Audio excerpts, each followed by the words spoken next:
Yo, this is Zero Tactical, kapayapaan po para sa lahat. Yung aking ka-flatmate, gumawa ng sarili niyang pagkain, flatbread, ayan. Mas mainam pa nga yung ganyan, di ba? Tinatamad lang din kasi ako maggagawa ng ganito eh. Pero gustong gusto ko nito. Actually, binigyan niya nga ako niyan nung natapos siyang gumawa.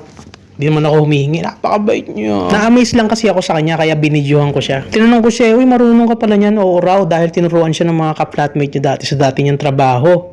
African siya, taga Kenya siya eh. Kaya hindi ito yung typical na pagkain nila. Pero nagulat ako, marunong pala siya. Tapos nagkwentuhan na kami, nagkwentuhan. Tapos hindi ko alam kung tumatalsik na yung mga laway namin sa pagkain. Anyways, masarap naman siya. Ang sarap at ang bango ng amoy, kaya naman nainganyo rin ako. Pero hindi rin ako nagtagal, pumasok na rin ako sa kwarto niyan. Pero ang problema, kinatok niya pa ako eh. Binigyan niya talaga ako. Alright. Wow. Thank you. Nakakita niyo naman, ang sarap, di ba?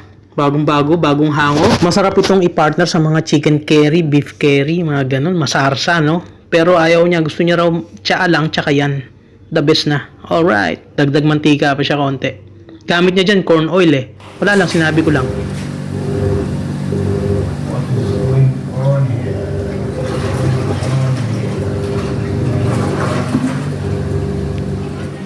Okay, bro. Ay, okay. Okay, bro. Okay. Sa newly cooked, newly baked